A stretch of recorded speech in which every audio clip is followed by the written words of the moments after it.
નવરાત્રિ એ માત્ર તહેવાર જ નથી, પરંતુ એ આપણી અસ્મિતા છે, આપણી સાચી ઓળખ છે, આપણી પરંપરા છે, આપણી મહા પ્રત્યેની આદ્યશક્તિ જગદંબા પ્રત્યેની આપણી આરાધના છે.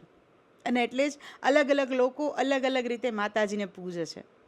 કોઈ ગરબા ગાય છે, કોઈ ગરબા ઉપર નાચે છે, કોઈ ધૂપ દીપ નૈવેદ્ય ધરે છે, કોઈ મંત્રો જાપ સાથે કરે છે, કોઈ નકોડા ઉપવાસ કરીને માને પૂજે છે.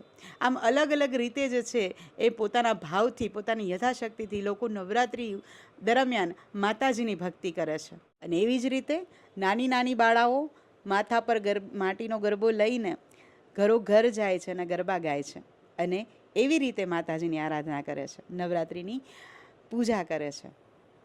હાલ આ પરંપરા જે છે થોડી લુપ્ત થઈ ગઈ છે. આજે બહુ જ ઓછી બાળાઓ જે છે આપણે જોવા મળે છે.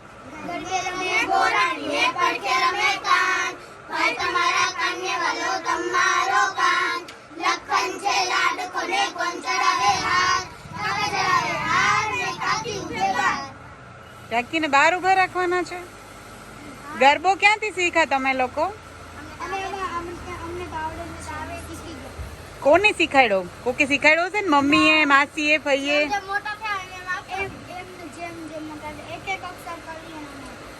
તમે જાતે શીખો કે દાદીએ શીખાડ્યો, મમ્મીએ શીખાડ્યો? અચ્છા, જાતે શીખો છે. પછી શું મળે છે? ગરબો ગાવ છો તો શું મળે છે?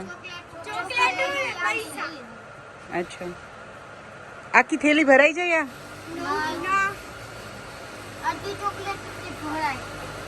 એમ ચોકલેટ આપે, પૈસા આપે, બીજું શું આપે?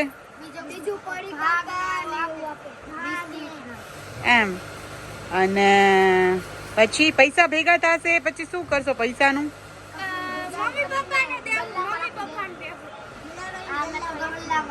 તું શું કરીશ પૈસાનું?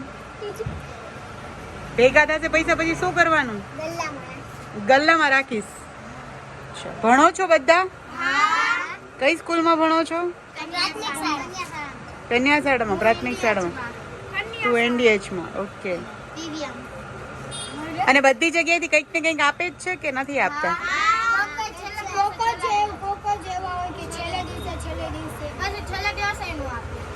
એમ. અચ્છા, પછી કઈ ન આપે તો ન ગમે એવું થાય? વિડીયો બનાવતા બનાવતા મને મારું બાળપણ યાદ આવી ગયું. શક્ય છે કે આપને પણ આપનું બાળપણ યાદ આવતું હશે. ઘણા બધા લોકોનો હિસ્સો હશે આ પરંપરા. જો આપને પણ આપના બાળપણની અંદર આવી રીતે ગરબા ગયા હોય તો જરૂરથી કોમેન્ટ કરજો. અને હા, હવે જ્યારે આપના ઘર આંગણે અથવા દુકાન પર જ્યારે આ બાળાઓ આવે ત્યારે ચોક્કસથી એમને કાંઈ ને કાંઈ આપીને રાજી કરશો. કારણ કે કેટલીક જગ્યાએ આ બાળકીઓને હળધૂત કરવામાં આવે છે. તો એવું ના કરવું. આ પણ એક પરંપરા છે જેને લુપ્તપ્રાય થતી અટકાવી, અને એ પણ બાળકીઓ માતાજીનું જ સ્વરૂપ છે. આ સાક્ષાત માતાજી સ્વરૂપ દીકરીઓ તમારા ઘરે આવે તો ચોક્કસ તેમને રાજી કરીને મોકલવા. દ્વારકાથી આવી જ માહિતીઓ માટે like, comment and share. Dwarka today. Vrinda પાડ્યા સૌને જય દ્વારકાધીશ, જય માતાજી.